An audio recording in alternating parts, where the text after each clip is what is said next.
Hey everybody, sorry I haven't been on here and update y'all on anything, but I'm sorry I'm out of breath too. I went for a little bit of a hike and I'm feeling it. Anyways, so only thing I've been doing is moving stuff out of storage, putting it in here because we have a $250 a month storage payment. So if I can empty that out, that'd be great. Save me $250 a month. Anyway, so I got my meter put on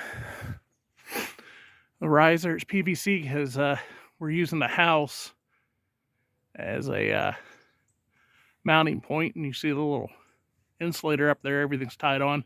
Insulator goes into the house into a stud. So I was required, had to put this up. Here we do with the meter and everything. Whereas from the power company did all that. Anyways, got the meter on the riser, insulator. I had to leave 2 foot of wire hang out, but you got to be so far from windows and stuff like that. So, but inspector came out, gave me a green sticker, said everything looked really good. So power company was up and they strung the service drop, put the new pole in, transformer, 200 amp service. Only thing I was concerned with, and I'm a little concerned, is they told me that that knob on the house, that insulator, if a tree or something falls on the wire, it's supposed to rip out so you don't rip your wall off. I don't know how true that is, but they tensioned it, and as they're tensioning it, the pole started to lean towards the house, and as you can see, that guy wire that they put in was tight. But after they put the wire on, put some tension on it, it took slack out of it, so now it's leaning. I'm worried is when they put the spans on, it's going to take the slack back out. There might be too much tension on the service drop here. It might rip my old insulator out. I don't know. I might say something to them when they get to do that, but they're waiting on the tree crew. I guess they were told the tree crew would have been done by now, but they haven't even showed up. So this pole, I think it's like 400 and some feet. There's another pole. That's a heck of a span. So this guy is going to be holding some tension. Goes all the way down across this valley, and on top of that hill, you can't see it. There is another pole. But the tree crew's got to come out and cut all this brush and whatnot back so they can get the wires up. But this is all they could do today. It's just that. And I asked if I could have the whole pole, and they said sure, it'd actually save them.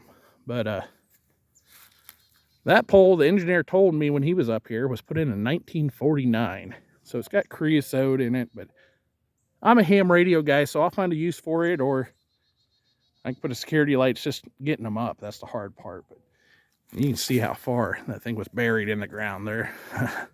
That's a chore. But so the reason the wires are gone is, well, this. You see, that's copper wire that was on these lines. Back in the day, they used copper. I guess it was cheaper. I don't know.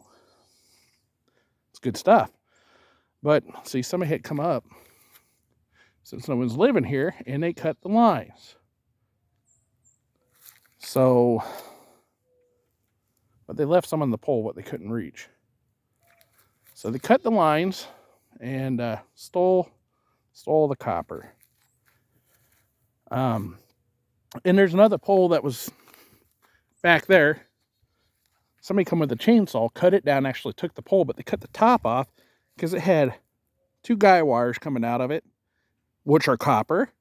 And then, you know, same deal. They left the stuff that was on the top of the pole.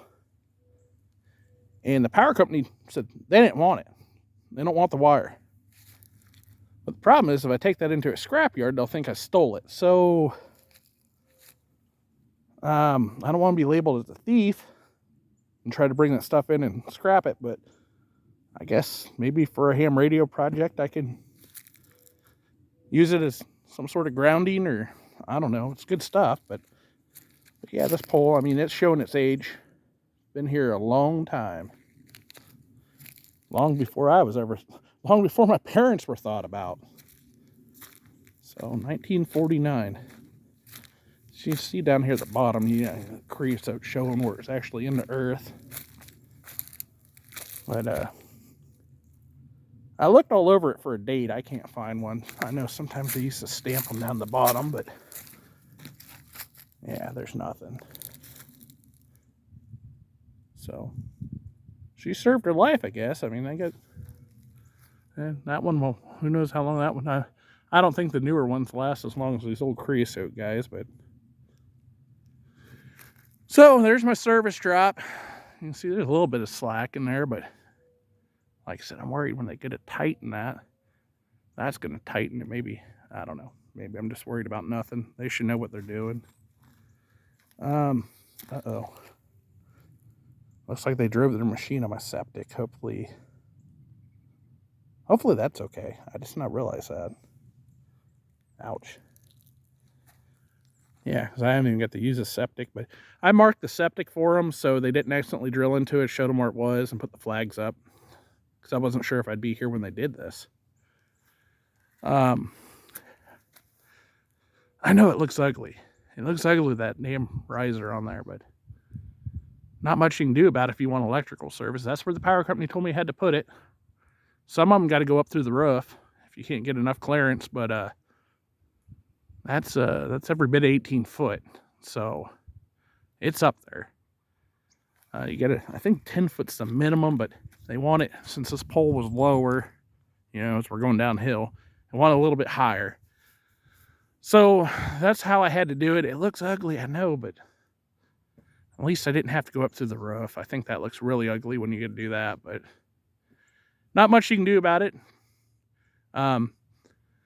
I was originally wanting to do underground service, but then I found out how much they were going to charge me and how long of a process that took for them to come out and pull the wire through your conduit. I decided differently, but the way I got that riser on there is if in the future I do want to switch over to underground, I can do it pretty easily. That box, actually, I can go underground with it, but then to do that, I'd have to have it disconnected, and then yeah, I can't. I don't know if they'll sign off on that. I imagine they would, because all I have to do is put the conduit in, have the thing re-inspected. I don't know. I don't know if they can do that with it, having live service on there or not. But basically, when they go to string the wire, they would just disconnect the service drop, run it down the pole into my conduit, back up across. But that's money for another day. I'll live with this for now. You can see underneath the meter, it's a little bit darker because I treated that wood before I put the meter on. So I want to make sure that wood was treated so it don't rot out behind there. But I got to treat the rest of the house. I know today would have been a good day to do it. Actually, it's fairly warm and there's no wind. Seems like when it's warm, it's windy, so I haven't got on it. I don't want my house turning gray, so I need to get that treated as soon as possible. So I start a new job next week, which I'm excited about.